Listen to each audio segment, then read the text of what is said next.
নমস্কার, পিপুল ভয়েস নিউজে আপনাদের সবাইকে স্বাগত। আমি অরূপ।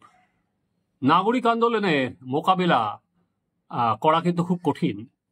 যেভাবে বিরুদ্ধে কোনো প্রতিপক্ষ দল থাকলে যত সহজে নানা রকম ট্রিক্স, আমি ট্রিক্স কথাটা বলছি কেন পরবর্তীকালে আপনাদের বলবো, নানা রকম কৌশল অবলম্বন করা যায় নাগরিক সমাজের আন্দোলনকে মোকাবিলা করা কিন্তু এক পথে গেলে ভুগতে হবে, তার ফল ভুগতে হবে। যে ফল আপাতত ভুগলো কিন্তু তৃণমূল কংগ্রেস। এই যে ডাক্তারদের আন্দোলন, এই ডাক্তারদের আন্দোলন এখানে কিন্তু এখনো পর্যন্ত কিন্তু কোনো রাজনীতি নেই, কোনো রাজনৈতিক নেতা বা নেত্রীকে তারা কিন্তু এর সঙ্গে আন্দোলনের সঙ্গে সম্পৃক্ত হতে দিচ্ছেন না। আমরা দেখেছিলাম অভিজিৎ গাঙ্গুলি, প্রাক্তন বিচারক পর্যন্ত, উনি যখন গিয়েছিলেন লালবাজারের সামনে, তখন গো ব্যাক স্লোগান উঠেছিল, যাকে একসময় ভগবান ভাবা হতো, সেই অভিজিৎ গাঙ্গুলিকে কিন্তু তারা ঘেঁষতে দেননি। আমি যেটা দিয়ে বলেছিলাম কেন তৃণমূল কংগ্রেস ভুল খেললো সেটা বলি। সেখানে সংবাদ প্রতিদিনের অফিসে, যেহেতু কুণাল ঘোষ নিজে পোস্ট করেছেন তাই আমি সংবাদ মাধ্যমের অফিসের নামটা বললাম, না হলে বলতাম না, কারণ যেটি তার ফেসবুকে এটা লেখা আছে। সেখানে কুণাল ঘোষের বয়ান অনুযায়ী যে ডাক্তার এই যে এবং পুলিশের, কলকাতা পুলিশ কমিশনারের যে আলোচনা হলো বা যে স্মারকলিপি দেওয়া হলো, তার মধ্যে উনি মধ্যস্থতা করেছেন, যেটা ওনার ফেসবুক পোস্টে উঠে এসছে যে উনি মধ্যস্থতা করেছেন ডাক্তারদের সঙ্গে। সেখানে দাঁড়িয়ে আর কি কিছু কিছু ডাক্তার কুলের মধ্যে একটা যে সন্দেহর বাতাবরণ সৃষ্টি করে দেওয়া, দেখো এরা কি তাহলে তৃণমূলের সঙ্গে কথা বলে আন্দোলন করছে? তৃণমূলের সঙ্গে কথা বলে কি এরা পুলিশ কমিশনারের সঙ্গে গেল কথা বলতে? তাহলে এরা কি তলায় তলায় শাসক দলের সঙ্গে সম্পর্ক রাখছে? এই যে লোকের মধ্যে এই যে একটা সন্দেহর বাতাবরণ তৈরি করে দেওয়া, সেটা কিন্তু সফল হলো না। সেটা তার ফেসবুক পোস্ট কুণাল ঘোষ দেওয়ার পর যে তার সঙ্গে এরা বসেছিল এবং পরবর্তীকালে তার সঙ্গে ফোনে কথা হয়, এবং ফোনে কথা হওয়ার পর তারা নাকি ঠিক করেছে, অ্যাকর্ডিং টু তৃণমূলের মুখপাত্র, সেখানে দাঁড়িয়ে তারা নাকি ঠিক করেছে যে তারা আর এই শুধুমাত্র স্মারকলিপি দিয়ে আপাতত তাদের যে কর্মসূচি সেখানে তারা ছেদ করবে। এটা কুণাল ঘোষের বক্তব্য। সেটা করতে গিয়ে আমার মনে হয় কুণাল ঘোষ বোধহয় ভুল করে ফেলেছে, যেটা সিপিএম বা বিজেপি পলিটিক্যাল পার্টির সঙ্গে তারা আর কি কৌশলগত বা ট্রিক্সটা তারা নিয়েছিল। যে এটা আমরা দেখেছিলাম যে আন্দোলন ভাঙতে চেয়ে যে একই কাজ তারা করেছিল, একটু ডিফারেন্ট, কিন্তু আপনি যদি মোটাস অপারেন্ডি দেখেন সেটা হচ্ছে সন্দেশখালীর আন্দোলন যখন একটা পর্যায়ে পৌঁছায়, তখন আমরা কি দেখলাম? সেই আন্দোলনের নানা রকম ভিডিও পরবর্তীকালে ভাইরাল হলো। সেখানে দাঁড়িয়ে যে এই যে সন্দেশখালীর আন্দোলন, এই যে মেয়েদের আন্দোলন, এর পেছনে টাকার লেনদেন ছিল, বিরোধী দলনেতা টাকা নিয়েছে, নানা রকম ভিডিও কিন্তু প্রকাশ্যে এলো।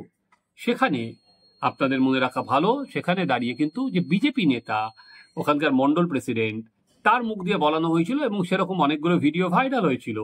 সেখানে দাঁড়িয়ে এইখানে এবার তৃণমূল বা কুণাল ঘোষ যেটা চেষ্টা করলেন, ডাক্তারদের একটা অংশের মধ্যে সন্দেহ ধরিয়ে দিতে, কিন্তু আমার বললাম যে নাগরিক সমাজের আন্দোলন সেটা কিন্তু প্রথমেই ধাক্কা খেয়ে গেল। চলুন আমরা দেখি কুণাল ঘোষ ঠিক কি বলেছেন তার ফেসবুক পোস্টে। চলুন আবার একবার দেখে নিই। আজ সংবাদ প্রতিদিন দপ্তরে আরজি করের 4 আন্দোলনকারী জুনিয়র চিকিৎসককে দেখা যাওয়ায় কোনো মহল অকারণ বিতর্ক ও বিভ্রান্তি ছড়াচ্ছে। তাদের সঙ্গে আমার সাক্ষাৎ ঘটনাচক্রে। সংবাদ প্রতিদিন ডিজিটাল আন্দোলনের সমর্থনে বিষয়গুলি লাইভ সম্প্রচারণের জন্য তাদের আমন্ত্রণ জানিয়েছিলেন ওই বিভাগ। ঘটনাচক্রে আমার ঘরটি সামনেই, দেখা হওয়ায় স্বাভাবিক খবর নিচ্ছিলাম। বিকালে আমার অফিসে সাংবাদিক বন্ধুরা আসেন, তারা বিষয়টি দেখেন, কৌতূহল বাড়ে। কিন্তু ওই 4 জনের সঙ্গে আমার রাজনৈতিক কোনো আলোচনা হয়নি। তবে আজ আন্দোলনকারীদের তরফে আমার সঙ্গে যোগাযোগ করা হয়।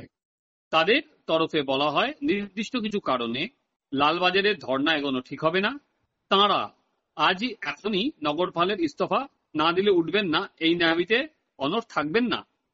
পরে ইস্তফা দিলেও হবে। আজ শুধু নগরপালের হাতে স্মারকলিপি দিয়ে দেখা করতে চান, তারপর রাজপথ থেকে ধর্ণা তুলে নেবেন। পরবর্তী আন্দোলন চলবে। মাননীয় মুখ্যমন্ত্রী যদি বিষয়টি বিবেচনা করেন, তাহলে ব্যারিকেড থেকে একটু এগিয়ে অবস্থান এবং তারপর স্মারকলিপিতেই কর্মসূচি আপাতত শেষ হবে। তবে আন্দোলন চলবে।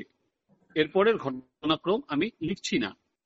দুপুরে ব্যারিকেড সরে, নগরপালকে স্মারকলিপি দেন, ধর্ণা আপাতত ওঠে। সকালের ফোনের আলোচনা এবং বিকেলে দেখা হওয়া চারজন সম্পূর্ণ আলাদা।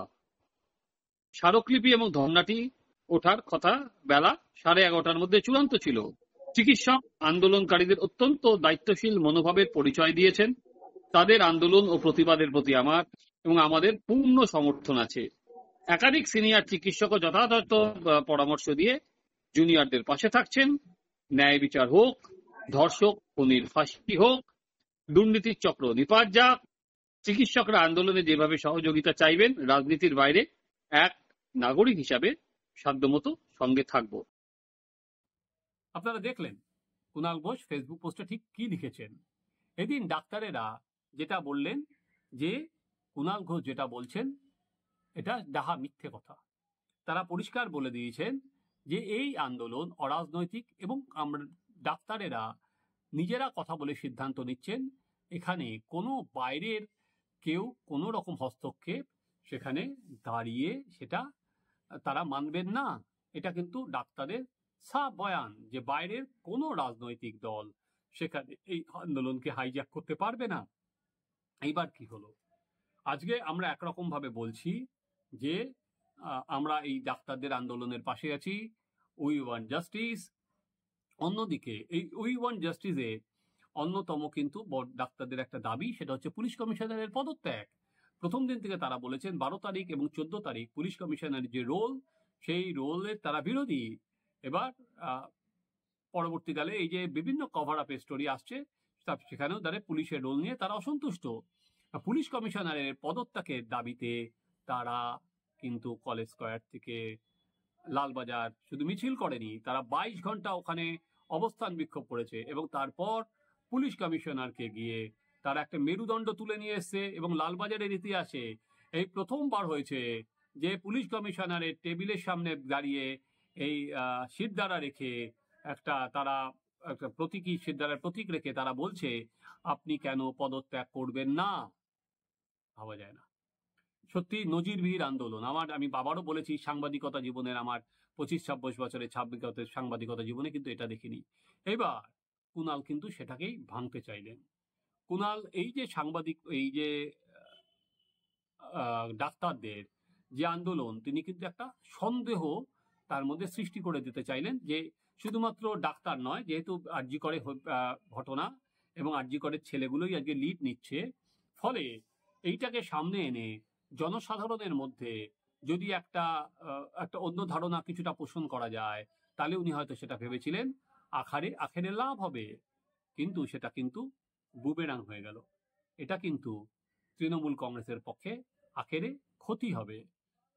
অর্থাৎ তৃণমূল কংগ্রেস মুখে একরকম বলছে যে আমরা জাস্টিস চাই, আমরা এই আন্দোলনের পাশে আছি, সেখানে দাঁড়িয়ে অভিষেক বন্দ্যোপাধ্যায় টুইট করছেন বা মমতা বন্দ্যোপাধ্যায় বলছেন যে এদের বিরুদ্ধে আমরা কোনো ব্যবস্থা নেব না। যদিও উনি বলেছিলেন যে মেয়র রোডের মঞ্চে দাঁড়িয়ে যে সুপ্রিম কোর্ট বলেছে রাজ্য দরকার হলে ব্যবস্থা নিতে পারে, কিন্তু পরের দিনই তিনি আবার বুঝেছেন যে এই কথা যদি বলতে যান তাহলে আজকে যে একটা আবেগ তার বিরুদ্ধে যাওয়া হবে। সেখান থেকে কিন্তু পরের দিন বলেছেন যা হয়, কেউ যখন তার অবস্থান থেকে ঘুরে সংবাদ মাধ্যমের উপরে দোষ দেন, মুখ্যমন্ত্রীও দিয়েছেন, এর মধ্যে নতুন কিছু কথা নেই। এবার একদিকে বলবো আমি আন্দোলনের পাশে আছি, আর একদিকে আন্দোলনকে ভাঙার, এই আন্দোলনকে ছোট করার নানা রকম চেষ্টা চালাবো, সেটা কিন্তু সাইড বাই সাইড চলবে না। অলরেডি যে স্বর উঠেছে, শাসক তোমার কিসের ভয়, ধর্ষক তোমার কে হয়, সেই স্লোগান কিন্তু আরো জোরদার হবে। কারণ শাসক দলের এই ভূমিকা কিন্তু তাদের বিরুদ্ধে নানা প্রশ্নের জন্ম দেবে। আমি জানি না কুণাল ঘোষ কি চান, তিনি আরো যাতে আন্দোলনটা আরো জোরদার হয় সেটা চান। কারণ আর কি শাসক দল সম্পর্কে যে ডাক্তারের আজকে যে ভাষায় কথা বললেন, এবং সরাসরি এই ছেলেগুলো বলল যে 4টি ছেলেকে নিয়ে যারা যে প্রেস কনফারেন্স করছিলেন যে আমরা গিয়েছিলাম ওখানে আরজিকর হসপিটালে যে অব্যবস্থা সেটা নিয়ে কথা বলতে গিয়েছিলাম এবং সেখানে দাঁড়িয়ে তাদের যে ছবি তোলা হয়েছে তাদের দাবি অনুযায়ী সেটাও তারা জানতেন না, তাদের ছবি পরে সেটা ভাইরাল প্রকাশ্যে নিয়ে আসা হয়েছে। ফলে বুঝতেই পাচ্ছেন একে এই যে আন্দোলন শাসক দলের বিরুদ্ধে যেটা ক্রমশ চলে যাচ্ছে, নাগরিক সমাজের আন্দোলন আলটিমেট শাসক দলের বিরোধিতার পর্যবসিত হচ্ছে, কুণালের এই পোস্ট সেটাতে কিন্তু আরো জোরালো হাওয়া তুলে দেবে। আপনারা দেখতে থাকুন আমাদের চ্যানেল সাবস্ক্রাইব করুন, আপনাদের মতামত জানান।